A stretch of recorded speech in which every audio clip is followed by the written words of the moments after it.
নমস্কার বন্ধুরা, মায়ের হেসেলে সবাইকে স্বাগত। আজকে আমি আপনাদের সঙ্গে একটা ডিমের রেসিপি শেয়ার করব।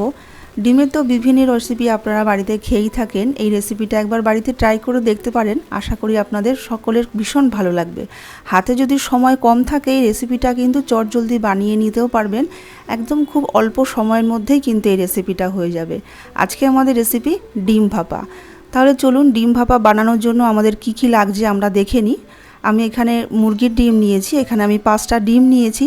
আর লাগছে হলুদ সর্ষে, কালো সর্ষে, পোস্ত, সর্ষের তেল, হলুদ, চিনি, কাঁচা লঙ্কা আর কাশ্মীরি লঙ্কার গুঁড়ো আর ফ্যাটানো টক দই। প্রথমে আমরা ডিমটাকে একটু সেদ্ধ করে নেব। বেশ অনেকটা পরিমাণে জল দিয়ে 5টা ডিম দিয়ে দিলাম।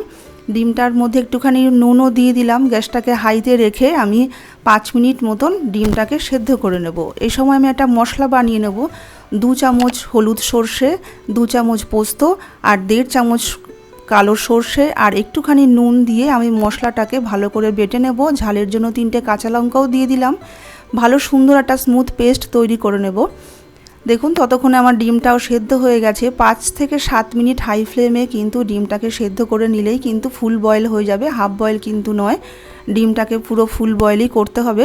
এবার একটা বাটিতে আমি রুম টেম্পারেচারে থাকা জল নিয়ে কিছুক্ষণ একটু ডিমটাকে ঠান্ডা করে নিয়ে তারপরে ডিমটাকে খোসা ছাড়িয়ে নিয়েছি। এইবার আমি প্রত্যেকটা ডিমগুলোকে একটু কাট লাগিয়ে নেব যেন ডিমের মধ্যে তেল মশলাটা ভালো মতন ঢুকে যায়। এবার একটা ফ্রাই প্যান গরম করে নিয়ে আমি দিয়ে দিলাম একটু সর্ষের তেল। রান্নাটা কিন্তু অবশ্যই সর্ষের তেলে হবে, সাদা তেলে নয়। তেলটা গরম হয়ে গেলে আমি সামান্য একটু নুন দিয়ে দেবো যেন তেলটা গায়ে ছিটে না আসে। এবার ডিমগুলোকে দিয়ে দেবো আমি। ডিমগুলোকে একটু হালকা করে ভেজে নেব। আপনারা চাইলে কিন্তু ডিমটাকে সিদ্ধ অবস্থাতেও কিন্তু ভাপা করতে পারেন, কিন্তু হালকা করে ভেজে নিলে এর টেস্টটা কিন্তু বেশি ভালো আসে। আমি হালকা করে ভেজেই একটু ব্যবহার করি, আর ভাজবো না। দেখুন হালকা করে একটু ভাজা হয়ে গেছে, একটু লালচে কালার আসলেই আমি ডিমটাকে তুলে নেব। আমি ডিমটাকে তুলে সাইডে রেখে দিলাম। এবার যেই বাসনে আমরা ভাপাটা বসাবো আমি এখানে একটা স্টিলের টিফিন বক্স নিয়ে নিয়েছি। তারপরে যে মশলাটা আমি তৈরি করেছিলাম সেই মশলাটাকে আমি একটু ছেঁকে নেব। ছেঁকে নিলে দেখবেন একটা সুন্দর পেস্ট তৈরি হচ্ছে। আর যাদের গ্যাস অম্বলের সমস্যা আছে তারা কিন্তু এই সর্ষে বাটার যে কোনো জিনিস একটু ছেঁকে ব্যবহার করলে সেই সমস্যাটা আর থাকে না। দেখুন সুন্দর একটা স্মুথ পেস্ট তৈরি হয়েছে। আমি ছেঁকে নিলাম।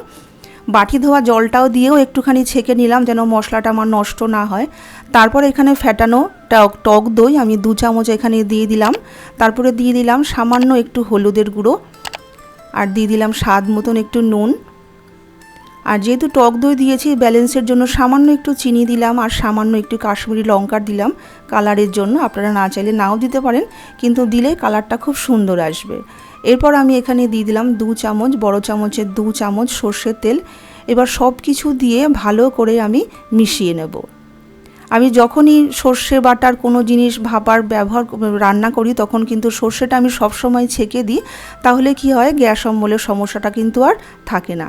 দেখুন সুন্দর করে আমি সব কিছু মিশিয়ে মশলাটাকে আমি তৈরি করে নিয়েছি। এবার ভেজে রাখা ডিমটাকেও আমি এক এক করে সব দিয়ে দেব। ডিমটাকে দেওয়া হয়ে গেলেও এবার আমি একটা চামচ দিয়েও ডিমের ওপরে একটু মশলাগুলোকেও দিয়ে দেবো যেন মশলাটা সুন্দরভাবে ডিমের ভেতরে ঢুকে যায়। তেল, ঝাল, নুন এটা কিন্তু সম্পূর্ণ আপনাদের টেস্ট অনুযায়ী দেবেন। আর যে ডিম ভাজার যে একটু তেল ছিল সেই তেলটাকেও আমি একটু দিয়ে দিলাম।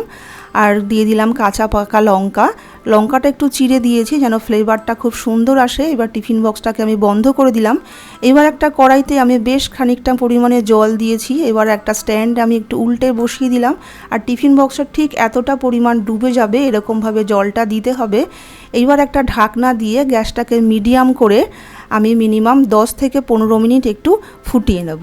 10 থেকে 15 মিনিটের মধ্যে ফোটালেই কিন্তু আমাদের তৈরি হয়ে যাবে ডিম ভাপা। দেখুন 10-15 মিনিট হয়ে গেছে। আমি এবার গ্যাসটাকে বন্ধ করে দেবো। এবার একটু ঠান্ডা করে নিয়ে আমি টিফিন বক্সটাকে খুলব।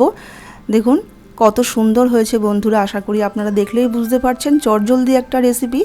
আশা করি আজকের রেসিপিটা আপনাদের ভালো লাগলে একটা লাইক করে দেবেন আর প্লিজ আমার চ্যানেলটাকে সাবস্ক্রাইব করে আমার পাশে থাকবেন। আর কমেন্টে কিন্তু জানাতে ভুলবেন না যে আপনাদের এই রেসিপিটা কেমন লাগলো। আপনাদের কমেন্টের জন্য আমি কিন্তু বসে থাকবো যে আপনাদের কমেন্টটা কেমন লাগলো। আজকে এইটুকুই, দেখা হবে আবার অন্য কোনো ভিডিও নিয়ে।